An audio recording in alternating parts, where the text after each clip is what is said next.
ആകാശവാണി.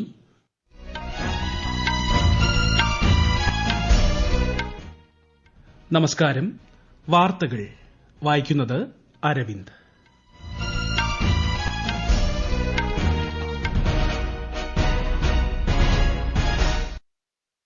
പ്രധാന വാർത്തകൾ.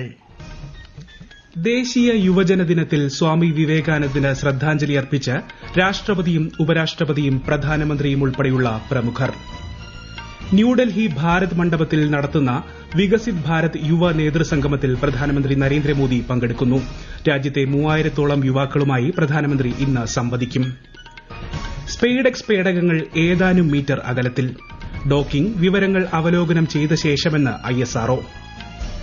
ശബരിമലയിൽ മകരസംക്രമ പൂജയ്ക്കായുള്ള തിരുവാഭരണ ഘോഷയാത്ര അല്പസമയത്തിനകം പന്തളത്ത് നിന്ന് പുറപ്പെടും. പ്രയാഗ്രാജിൽ മഹാകുംഭമേളയ്ക്കുള്ള ഒരുക്കങ്ങൾ അന്തിമഘട്ടത്തിലേക്ക്.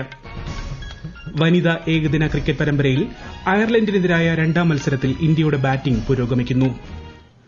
വാർത്തകൾ വിശദമായി. ഇന്ന് ദേശീയ യുവജന ദിനം. സ്വാമി വിവേകാനന്ദന്റെ ജന്മദിനമായ ജനുവരി 12 രാജ്യം യുവജന ദിനമായി ആചരിക്കുന്നത്. ദിനത്തോടനുബന്ധിച്ച് രാഷ്ട്രപതി, ഉപരാഷ്ട്രപതി, പ്രധാനമന്ത്രി എന്നിവർ സ്വാമി വിവേകാനന്ദന് ശ്രദ്ധാഞ്ജലി അർപ്പിച്ചു. സ്വാമി വിവേകാനന്ദന്റെ പൈതൃകം ലോകമെമ്പാടുമുള്ള ജനങ്ങളെ പ്രചോദിപ്പിച്ചുകൊണ്ടിരിക്കുമെന്ന് രാഷ്ട്രപതി ദ്രൌപദി മുർമു സമൂഹമാധ്യമത്തിൽ കുറിച്ചു. 1893 സ്വാമി വിവേകാനന്ദന്റെ പ്രസിദ്ധമായ ഷിക്കാഗോ പ്രസംഗം ഓർമ്മിപ്പിച്ച ഉപരാഷ്ട്രപതി ജഗദീപ് ധൻകർ അഭിമാനം, ആത്മവിശ്വാസം, മാനവികതയെ സേവിക്കുക എന്നിവയിലൂടെ അദ്ദേഹം നിരവധി ഇന്ത്യക്കാരെ പ്രചോദിപ്പിച്ചുവെന്നും പറഞ്ഞു. ഇന്ത്യയെക്കുറിച്ചുള്ള സ്വാമി വിവേകാനന്ദന്റെ ദർശനം പൂർത്തീകരിക്കാൻ കേന്ദ്ര സർക്കാർ പ്രതിജ്ഞാബദ്ധമാണെന്നും അദ്ദേഹത്തിന്റെ പ്രചോദനങ്ങൾ യുവമനസ്സുകളിൽ ലക്ഷ്യബോധം ജ്വലിപ്പിക്കുന്നത് തുടരുമെന്നും പ്രധാനമന്ത്രി നരേന്ദ്രമോദി പറഞ്ഞു. ദേശീയ യുവജന ദിനത്തോടനുബന്ധിച്ച് ന്യൂഡൽഹിയിൽ നടക്കുന്ന വികസിത് ഭാരത് യുവ നേതൃസംഗമം 2025ൽ പ്രധാനമന്ത്രി നരേന്ദ്രമോദി പങ്കെടുക്കുന്നു. പരിപാടിയോടനുബന്ധിച്ച് ഭാരത് മണ്ഡപത്തിൽ സംഘടിപ്പിച്ച പ്രദർശനം സന്ദർശിച്ച പ്രധാനമന്ത്രി അവിടെ യുവ നേതാക്കളുമായി സംവദിക്കുകയും ചെയ്തു. വികസിത് ഭാരതത്തെക്കുറിച്ചുള്ള അവരുടെ കാഴ്ചപ്പാടുകൾ യുവാക്കൾ പ്രധാനമന്ത്രിക്ക് മുന്നിൽ അവതരിപ്പിച്ചു. ഇന്ത്യയുടെ ഏറ്റവും പ്രധാനപ്പെട്ട ചില വെല്ലുവിളികളെ അഭിസംബോധന ചെയ്യുന്നതിനുള്ള നൂതന ആശയങ്ങളും പരിഹാരങ്ങളും പ്രദർശനത്തിൽ ഉൾപ്പെടുന്നു. ഇന്ന് വേദിയിൽ രാജ്യത്തുടനീളമുള്ള 3000-ഓളം യുവ നേതാക്കളുമായി ശ്രീ മോദി ആശയവിനിമയം നടത്തും. വികസിത ഭാരതത്തിനായുള്ള യുവാക്കളുടെ ആശയങ്ങൾ പ്രധാനമന്ത്രിയുമായി പങ്കിടാൻ അവർക്ക് അവസരം നൽകും. 10 വിഷയങ്ങളെക്കുറിച്ച് യുവാക്കൾ എഴുതിയ മികച്ച ഉപന്യാസങ്ങളുടെ സമാഹാരവും പ്രധാനമന്ത്രി പുറത്തിറക്കും. പ്രധാനമന്ത്രി നരേന്ദ്രമോദി മുന്നോട്ടുവച്ച വികസിത ഇന്ത്യ എന്ന ദർശനം സാക്ഷാത്കരിക്കാൻ യുവാക്കൾ ഉണർന്ന് പ്രവർത്തിക്കണമെന്ന് ദേശീയ യുവജന ദിനത്തോടനുബന്ധിച്ചുള്ള സന്ദേശത്തിൽ കേന്ദ്ര യുവജനകാര്യമന്ത്രി മൻസുഖ് മാണ്ഡവ്യ പറഞ്ഞു. स्वामी विवेकानंद ने अपनी युवा वय में देश का नाम देश और दुनिया में बहुत बड़ा करा था और देश के युवाओं को प्रेरणा भी दी थी. देश के युवाओं को कहा था, उठो, जागो और ध्येय प्राप्त न हो तब तक रुको नहीं. आज देश के युवाओं को मैं संदेश देना चाहता हूं कि चलो हम विवेकानंद जी से प्रेरणा लेके उठे, जागे और प्रधानमंत्री जी के विकसित भारत के ध्येय स्वप्न को साकार करें. നിയുക്ത അമേരിക്കൻ പ്രസിഡന്റ് ഡൊണാൾഡ് ട്രംപിന്റെ സത്യപ്രതിജ്ഞാ ചടങ്ങിൽ ഇന്ത്യയെ പ്രതിനിധീകരിച്ച് വിദേശകാര്യമന്ത്രി എസ് ജയശങ്കർ പങ്കെടുക്കും. ഈ മാസം 20-നാണ് യുഎസിന്റെ 47ാമത് പ്രസിഡന്റായി ട്രംപ് അധികാരമേൽക്കുന്നത്. സത്യപ്രതിജ്ഞാ ചടങ്ങിനെത്തുന്ന പ്രമുഖരുമായും പുതിയ സർക്കാരിലെ ഉന്നത നേതൃത്വവുമായും ശ്രീ ജയശങ്കർ കൂടിക്കാഴ്ച നടത്തും. ISROയുടെ സ്പെയ്ഡെക്സ് ദൌത്യത്തിന്റെ ഭാഗമായുള്ള 2 പേടകങ്ങൾ ഡോക്കിംഗിന് മുന്നോടിയായി കേവലം 3 മീറ്റർ അകലത്തിൽ എത്തിച്ചു. ആദ്യം 15 മീറ്റർ, തുടർന്ന് 3 മീറ്റർ എന്നീ അകലങ്ങൾ കൈവരിച്ച ശേഷം പേടകങ്ങൾ സുരക്ഷിത ദൂരത്തിലേക്ക് മാറ്റി. നിലവിൽ ലഭ്യമായ പരീക്ഷണ വിവരങ്ങൾ വിശകലനം ചെയ്തതിന് ശേഷമാകും ഡോക്കിംഗിലേക്ക് കടക്കുകയെന്നാണ് സൂചന. ദൌത്യത്തിനായി വികസിപ്പിച്ച സെൻസറുകൾ ഡോക്കിംഗിന് മുന്നോടിയായി കാലിബ്രേറ്റ് ചെയ്യുകയും പരീക്ഷിക്കേണ്ടതുണ്ട്. ബഹിരാകാശ ഡോക്കിംഗ് പരീക്ഷണത്തിനായി കഴിഞ്ഞ മാസം 30-നാണ് സ്പെയ്ഡെക്സ് പേടകങ്ങൾ വിക്ഷേപിച്ചത്. ഭൂമിയിൽ നിന്ന് 475 കിലോമീറ്റർ അകലെയുള്ള ഭ്രമണപഥത്തിലാണ് നിലവിൽ പേടകങ്ങൾ. പ്രധാനമന്ത്രി നരേന്ദ്രമോദി നാളെ ജമ്മു കശ്മീർ സന്ദർശിക്കും. സോനാമാർഗ് തുരങ്കപാത അദ്ദേഹം ഉദ്ഘാടനം ചെയ്യും. 12 കിലോമീറ്റർ ദൈർഘ്യമുള്ള സോനാമാർഗ് തുരങ്കപാത പദ്ധതി 2700 കോടി രൂപ ചിലവിലാണ് നിർമ്മിച്ചിരിക്കുന്നത്. സമുദ്രനിരപ്പിൽ നിന്ന് 8650 അടി ഉയരത്തിൽ സ്ഥിതി ചെയ്യുന്ന നിർദ്ദിഷ്ട പാത ശ്രീനഗറിനും സോനാമാർഗിനുമിടയിൽ എല്ലാ കാലാവസ്ഥയ്ക്കും അനുയോജ്യമായ വിധത്തിൽ ലേയിലേക്കുള്ള ഗതാഗത ബന്ധം മെച്ചപ്പെടുത്തും. നിർമ്മാണ തൊഴിലാളികളുമായും പ്രധാനമന്ത്രി കൂടിക്കാഴ്ച നടത്തും. ഈ വാർത്തകൾ ആകാശവാണിയിൽ നിന്ന്. ആകാശവാണി വാർത്തകളും വാർത്താ അധിഷ്ഠിത പരിപാടികളും All India Radio news Thiruvananthapuram YouTube ചാനലിലും at All India Radio news Thiruvananthapuram Facebook പേജിലും AIR ന്യൂസ് _ തിരുവനന്തപുരം ഇൻസ്റ്റഗ്രാം അക്കൌണ്ടിലും at AIR news _ TVM X ഹാൻഡിലും ലഭ്യമാണ്. യാത്രക്കാരുടെയും വിമാനങ്ങളുടെയും സുരക്ഷ ഉറപ്പുവരുത്താനായി തിരുവനന്തപുരം രാജ്യാന്തര വിമാനത്താവളത്തിലെ റൺവേയുടെ റീകാർപ്പറ്റിംഗ് അടക്കമുള്ള നവീകരണ പദ്ധതി ഈ മാസം 14 മുതൽ തുടങ്ങും. ഈ ദിവസങ്ങളിൽ രാവിലെ 9 മണി മുതൽ വൈകിട്ട് 6 മണി വരെ റൺവേ അടച്ചിടും. വിമാന സർവീസുകളുടെ സമയവും പുനഃക്രമീകരിച്ചു. പുതിയ സമയക്രമം അതത് വിമാന കമ്പനികളിൽ നിന്ന് യാത്രക്കാർക്ക് ലഭിക്കും.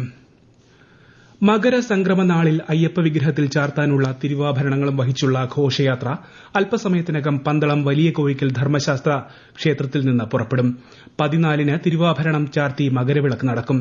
ഇടുക്കിയിൽ പുല്ലുമേട്, പരുന്തുംപാറ, പാഞ്ചാലിമേട് എന്നിവിടങ്ങളിൽ മകരവിളക്ക് ദർശന സൌകര്യങ്ങൾ ഒരുക്കിയിട്ടുണ്ട്.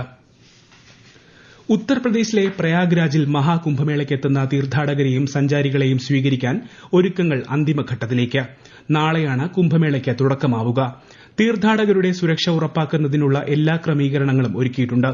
കുംഭമേളയോടനുബന്ധിച്ച് രാജ്യത്തിന്റെ സാംസ്കാരിക സമ്പന്നത പ്രദർശിപ്പിക്കുന്ന കലാഗ്രാമം കേന്ദ്ര സാംസ്കാരിക മന്ത്രാലയം ആരംഭിച്ചിട്ടുണ്ട്. കലാഗ്രാമം കേന്ദ്രമന്ത്രി ഗജേന്ദ്ര സിംഗ് ഷെഖാവത്ത് ഇന്ന് വൈകുന്നേരം ഉദ്ഘാടനം ചെയ്യും. യുവ വിദ്യാർത്ഥികളാണ് ഇന്ത്യയുടെ ഏറ്റവും വലിയ കരുത്തെന്ന് ലോക്സഭാ സ്പീക്കർ ഓം ബിർല. ലണ്ടനിൽ ഇന്നലെ ഇന്ത്യൻ വിദ്യാർത്ഥികളോട് സംവദിക്കുകയായിരുന്നു അദ്ദേഹം. ആഗോളക്രമത്തിൽ ഇന്ത്യൻ വിദ്യാർത്ഥികളുടെ വർദ്ധിച്ചുവരുന്ന പ്രാധാന്യം സ്പീക്കർ അടിവരയിട്ടു. തങ്ങളുടെ മനോഭാവം, ആശയങ്ങൾ, നൂതനത്വം, മത്സരക്ഷമത എന്നിവയിലൂടെ ഇന്ത്യൻ വിദ്യാർത്ഥികൾ രാജ്യത്തിന്റെ പുരോഗതിയെ നയിക്കുകയാണെന്ന് അദ്ദേഹം അഭിപ്രായപ്പെട്ടു. भारत की सबसे बड़ी ताकत है तो भारत का नौजवान विद्यार्थी है और इसीलिए दुनिया के अंदर युवा आबादी कम होती जा रही है और भारत की युवा आबादी का सामर्थ्य, उनका आत्मविश्वास, उनकी नई सोच, नया चिंतन और नई इनोवेशन की ताकत बढ़ रही है. तो एक तरफ दुनिया के अंदर युवा आबादी घट रही है और एक तरफ भारत के अंदर युवा आबादी के साथ उसका सामर्थ्य बढ़ रहा है. ഇന്ത്യ അയർലൻഡ് വനിതാ ഏകദിന ക്രിക്കറ്റ് പരമ്പരയിലെ രണ്ടാം മത്സരത്തിൽ ഇന്ത്യയുടെ ബാറ്റിംഗ് പുരോഗമിക്കുന്നു. ഗുജറാത്തിലെ സൌരാഷ്ട്ര ക്രിക്കറ്റ് അസോസിയേഷൻ സ്റ്റേഡിയത്തിലാണ് മത്സരം നടക്കുന്നത്. ഒടുവിൽ വിവരം ലഭിക്കുമ്പോൾ ഇന്ത്യ 26 ഓവറിൽ 2 വിക്കറ്റ് നഷ്ടത്തിൽ 178 റൺസ് എന്ന നിലയിലാണ്. വനിതാ ഹോക്കി ഇന്ത്യ ലീഗിൽ ഇന്ന് വൈകുന്നേരം റാഞ്ചിയിൽ നടക്കുന്ന ടൂർണമെന്റ് ഉദ്ഘാടന മത്സരത്തിൽ ഡൽഹി SG പെപ്പേഴ്സ് ഒഡീഷ വാരിയേഴ്സിനെ നേരിടും. മത്സരം രാത്രി 8:40-ന് ആരംഭിക്കും. ഇംഗ്ലണ്ടിനെതിരായ 2020 പരമ്പരയ്ക്കുള്ള 15-അംഗ പുരുഷ ടീമിനെ BCCI പ്രഖ്യാപിച്ചു. ഈ മാസം 22-ന് കൊൽക്കത്തയിൽ ആരംഭിക്കുന്ന പരമ്പരയിൽ 5 മത്സരങ്ങളാണുള്ളത്. സൂര്യകുമാർ യാദവ് നേതൃത്വം നൽകുന്ന ടീമിൽ മുഹമ്മദ് ഷമി തിരിച്ചെത്തിയിട്ടുണ്ട്. മലയാളി താരം സഞ്ജു സാംസണും പട്ടികയിൽ ഇടം നേടി. 2020 പരമ്പരയ്ക്ക് പിന്നാലെ 3 ഏകദിനങ്ങളും ഇംഗ്ലണ്ട് കളിക്കുന്നുണ്ട്. ഡൽഹിയിലും പരിസര പ്രദേശങ്ങളിലും കടുത്ത മൂടൽമഞ്ഞ് ബാധിച്ചതിനാൽ നിരവധി ട്രെയിനുകളുടെ സേവനം തടസ്സപ്പെട്ടു. ഡൽഹിയിലേക്ക് പോകുന്ന 25 ട്രെയിനുകൾ 4 മുതൽ 5 മണിക്കൂർ വരെ വൈകും.